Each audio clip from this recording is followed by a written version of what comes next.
So welcome friends. In this section we will learn about Maven. Maven is a dependency management tool. Now what do we understand by dependency? Whenever we develop Java application, we are not reinventing the wheel. So the wheel has already been invented. What I mean to say is there are thousands of library which have already been written, and we use the features provided in those libraries to write our applications. Always remember, in software engineering, never try to reinvent the wheel. You have to focus on delivering the requirement of your customer, not on trying to reinvent the wheel. Okay. In Java or in any language, when you work, there are many libraries. So in Java or wherever you work, there are many libraries. You have to use these libraries, build your app. So Maven is one of these such tools which helps you use other libraries, and those libraries might also be using some other libraries. So it does this dependency management for you. We don't call it libraries, we call it dependencies. So for example, a very common framework is Spring Boot. We will learn in further chapters what is Spring Boot. So if you want to build a Spring Boot application, you will use Maven to import Spring Boot library into your Java application. Then you will have all the features provided by Spring Boot to build your application. And where Maven will find this dependency? On the centralized Maven repository. Okay. So all standard libraries that are built, these owners of these library publish their artifacts on the Maven repository, so that anyone who wants to use our libraries can just use Maven to download our libraries. So this will, download it in your Java application, and once it is downloaded, you can use it. For example, you imported Spring Boot in your Java application, but this Spring Boot might be using some X, Y, Z other libraries as well. So what will happen? Along with this Spring Boot, this X, this Y, and this Z will also get downloaded into your Java application. Okay. So these are called transitive dependencies, which is, dependency of dependency. So this will also get downloaded in your Spring application. Okay. So suppose you downloaded Spring Boot and you also downloaded JUnit.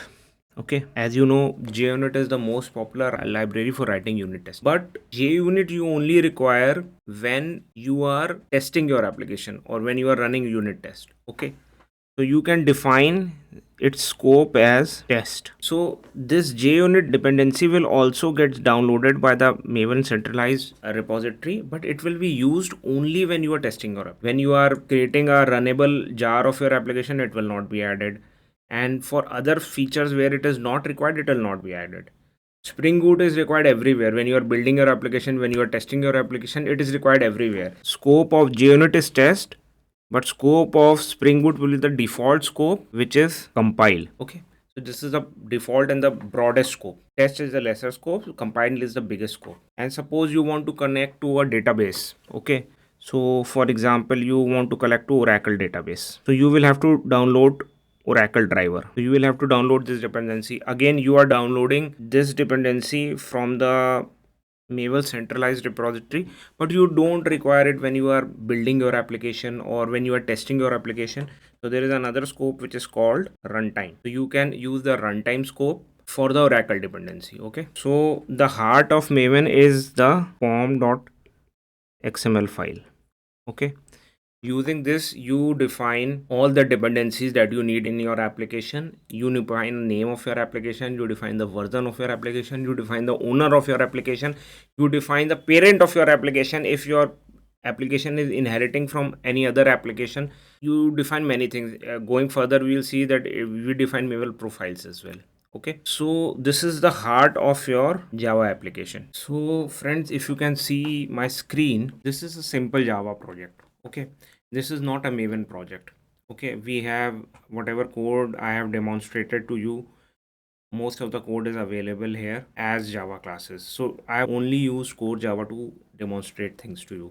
But now, for example, if I want to teach you Spring, so I should have Spring in my application. In order to have Spring in my application, I first have to make it this as a Maven project. Okay, so let's try to do this. So this simple project, if I create a new file in the root of this project, in the project folder, main folder, if I create a file and I say that it is POM.xml.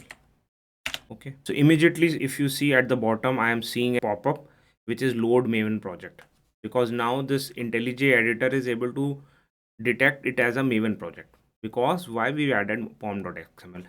So this is the basic vanilla structure of the POM.xml file. We will give a name to this project. So I will give the same name as the folder name, learning Java, and we can publish a group ID. Generally what people do, the reverse name of their website. Okay, so I will do reverse name of my website, com.svs.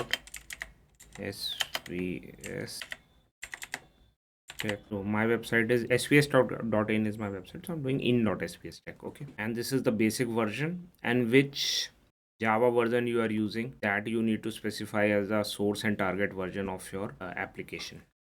So immediately it has able to diagnose it as a Maven project. So if I click load Maven project, I can see that now IntelliJ has detected as a Maven project.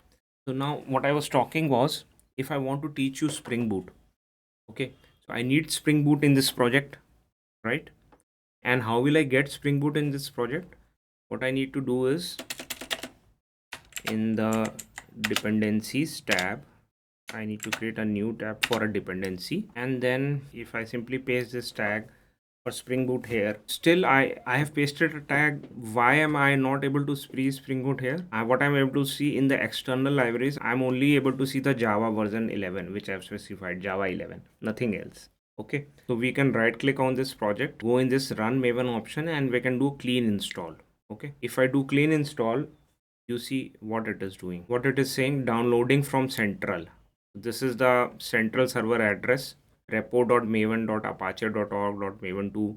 This is the Maven address. And what it is downloading? It is downloading the Spring Boot starter jar. And we just specified one dependency, Spring Boot. Why is it downloading so many dependencies? Because Spring Boot depends upon these dependencies. So these are transitive dependencies. So once it has done that, if we again click on this project, go inside run Maven, and if we click on reimport, after it has finished, you see we are getting now so many dependencies. All these dependencies are transitive dependencies of Spring Boot, and this is the original Spring Boot dependency that we specified. If I try to open this Spring Boot dependency, we can see so many classes, so many interfaces, these many things that you cannot count. Huge amount of classes, reusable classes, components are available at your hand to use. Okay, so this is the purpose of Maven. It is used for dependency management. You can use any external library. You don't need to download it manually. Maven will automatically download it from the Maven server and you can use it. You just need to specify the dependency in your POM.xml and Maven will do the job for you. So it is a dependency management tool and it helps you manage the dependency.